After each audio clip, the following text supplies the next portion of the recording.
Dan žena, kaj to kar pomeni? Nek običaj, ki se ga, jaz pravim, moramo držati, moramo skrbeti za naše boljše polovice, za ženske, vse, ampak jaz sem še vedno kak zagovornik, pristaš tega, da je tudi mogoče lepš, še bolj nepričakovan, če na nek čist x dan nekoga presenetiš, pa mu polepšaš tisti dan. Ampak jaz sem za običaje, ampak dajmo se jih kar malo, še malo pometati vmes. Pa se spomniš, ko je bilo, ko si v vrtcu, pa smo risali risbice, pa kaj si ne risal? Ja, to se spomnim, to smo risali risbice, pa srčke, pa rate mamami, pa vse to smo delali, tako da to se spomnim.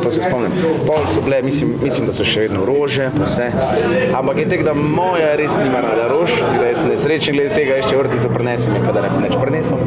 Tako da jaz bom za dan žena, upam, da bo to pred vami pol do presenečenja. Res spedeno, bajto, prav cote, zliko cote, zložil vse, eno rožico bom, ampak bo umetna, ker zalivanje pa to nam ne gre. Tako da evo, to bo bolj hišno pravila bojo prvi meni. Pred 12.000 ljudmi?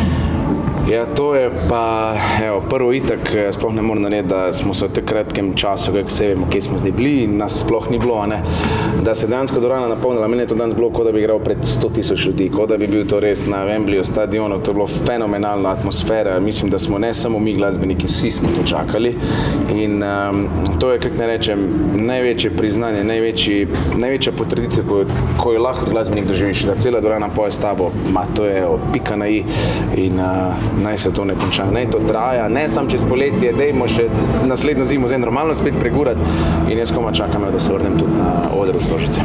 Že kaj veste, ko ste omenjali poletje, kje boste pa letošnje poletje? Letos moram potrkati, imamo že res vse polno, bo nas posod. Dejansko bomo res po celi Sloveniji, res od Murske Sobote do Kopra, bomo zrihtali tudi Bovec, Novo mesto, Koroška, vse bo, tudi na Hrvaškem smo, tudi imam nekaj presenečenja v Avstriji, tako da evo, povsod nas bo možno čuti, tako da jaz res veselim tega poletja.